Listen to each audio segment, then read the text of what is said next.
অশ্লীল ভাষা, কুরুচিপূর্ণ ভাষার এই যে অপরাজনীতি, এখান থেকে আসলে আমরা কিভাবে মুক্ত হব? রাজনীতিবিদদের কি করা উচিত? এবং সরকারের আইনের কথা আমরা শুনলাম, তবে আইন করেই হবে না সে কথাটাও একেবারে হেলাল বললেন। আপনার মন্তব্য শুনি। স্বরাষ্ট্রমন্ত্রী মহোদয় যেভাবে বলেছেন যে মত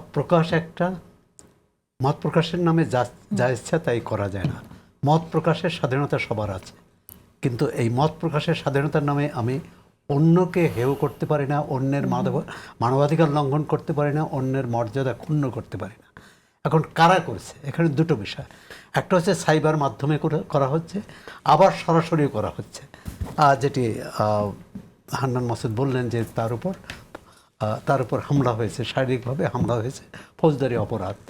আর তথ্য প্রযুক্তির মাধ্যমে যেটা হচ্ছে ফেসবুক বা ইউটিউবে, সেটা হচ্ছে সাইবার মাধ্যমে একই ধরনের অপরাধ। এখন প্রথমত হচ্ছে চিহ্নিত করা কারা করছেন।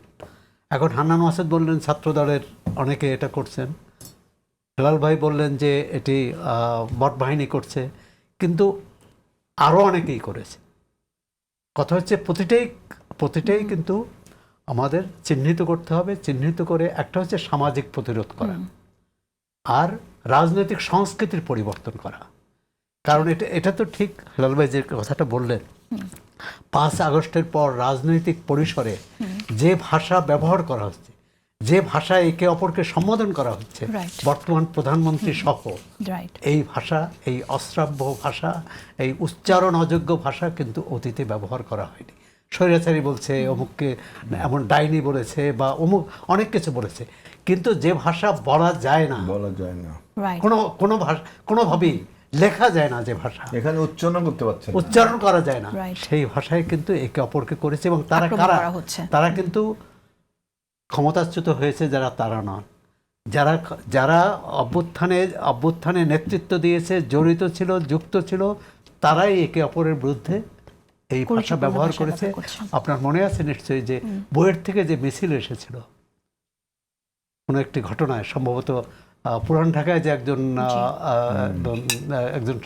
সন্ত্রাসের শিকার হয়েছিলেন, সম্ভবত যুব দলের নেতা না, তারপর যে ভাষায় স্লোগান দেওয়া হয়েছিল, এবং শাহবাগে যে ভাষায় স্লোগান দেওয়া হচ্ছে বিভিন্ন জায়গায়, মানে আপনি আরেকটি হচ্ছে আমার যে প্রতিপক্ষ বা আমার যে বিরোধী, তার পক্ষে এই অশ্রাব্য ভাষায় স্লোগান দিলে যদি আমি খুশি হই, পুলকিত হই, আর তাহলে অন্য যখন আমার প্রতি দেবে, আমার প্রতিপক্ষ যখন আমার প্রতি দেবে, তখন আমি ব্যথিত হব। এই দ্বৈত নীতি চলতে পারে না প্রতিটি ক্ষেত্রে। যে এটি শিষ্টাচার বর্জিত কিনা, বর্জিত হলে তার নিন্দা করতে হবে, প্রতিরোধ করতে হবে।